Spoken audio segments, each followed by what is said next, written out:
We've been following for the past 3 hours. A home in Fairfax County up in flames, and what's left, nothing but rubble. Our assignment desk first learned of this fire just before 3 a.m.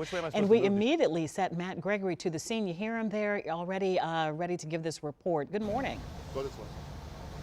Hey, good morning. So here's what we got going on right here. It was about 2:30 in the morning when this call came out for a fire that's right over my shoulder here. But as you can see, the home right now is a total loss. I'm going to step out to show you a little bit more of what we're dealing with here. You can still see smoke coming from the actual foundation of the fire. We'll take you through. The good news is 4 occupants, all adults inside, made it out safely. There are no injuries. As you take a look at the home right there, what you can see is that it's mostly just smoking at this point. It's really a shell, just the studs and what's left of the building.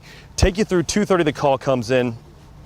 Basically, fire crews get here. They say that the home is fully engulfed, all 4 sides, by the way. They believe the fire, at least according to the battalion chief, may have started in either the basement or the exterior in a low area.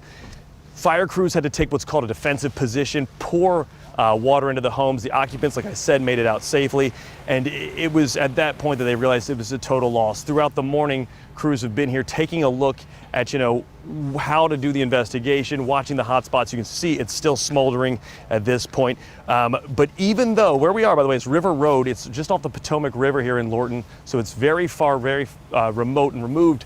Normally a place where you would probably require tanker trucks and other fire crews and many different lines to get water to this fire. But according to the battalion chief, things have changed over the last couple of years in this neighborhood. There's only been hydrants in this first due area for about 14 years.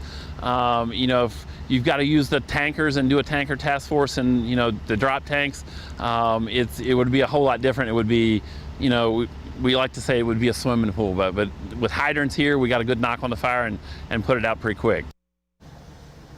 So here's what's going on so far right now with the fire. As you can see, it's still smoking behind me. So there's a layer of foam that's over that basement area that they believe is where the fire may have originated. So they're working to contain that and make sure it doesn't re-spark or turn into being anything more than that as fire crews go through and begin the investigation. Remember, when they're at scenes like this, what they're looking for are ignition points. What was the initial cause of the fire, and then what became the accelerant.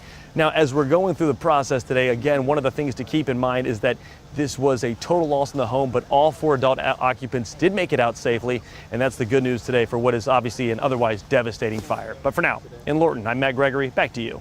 Well said. That is the good news. Matt, thanks so much. We're going to check back in with you about 30 minutes, so stay close. Thank you.